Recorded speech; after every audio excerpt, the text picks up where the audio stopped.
उमरकोट में हारी बाजियाब सेशन जज के हुक्म पर कनरी पुलिस ने गांव सरमस्त रंद में जमींदार प्लियू खान रंद की ज़राई जमीन पर मुबैना निजी जेल पर छापा मारा। पुलिस ने 3 खवातीन 6 बच्चों समेत 11 हारी को बाजियाब करवा लिया है। सेशन जज की अदालत में हारी तोतो भेल ने दरख्वास्त दायर की थी। मुतासरा की दायर दरख्वास्त पर सेशन जज ने कनरी पुलिस को कार्रवाई का हुक्म दे दिया।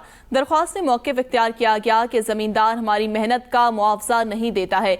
कनरी पुलिस बाजियाब शुदा हारियों को सेशन जज की अदालत में पेश कर दिया गया। सेशन जज की अदालत ने बाजियाब शुदा हारियों को मर्जी की जिंदगी गुजारने की इजाजत देते हुए दरख्वास्त निपटा दी।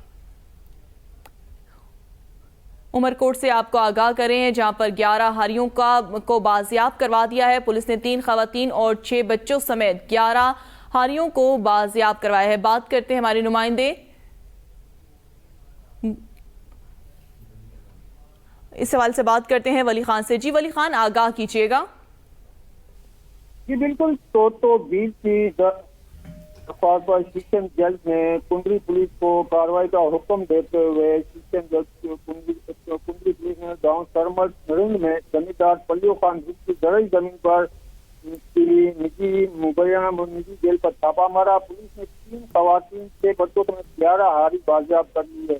सेशन जज की अदालत में हारी तोतो भी ने दरख्वास्त दायर की थी। दरख्वास्त में मौक़िफ़ इख्तियार किया गया था कि जमींदार हमारी मेहनत का मुआवजा नहीं देता और सारा साल बेजार में चलाता रहता है। कुंडली पुलिस ने बाजियाब शुदा हारियों को सेशन जज की अदालत में पेश कर दिया है। सेशन जज की अदालत ने बाजियाब शुदा हारियों को मर्जी की जिंदगी गुजारने की इजाजत देते हुए दरख्वास्त निपटा दी। जी बहुत शुक्रिया वली खान आज़ाद आगाह करने के लिए।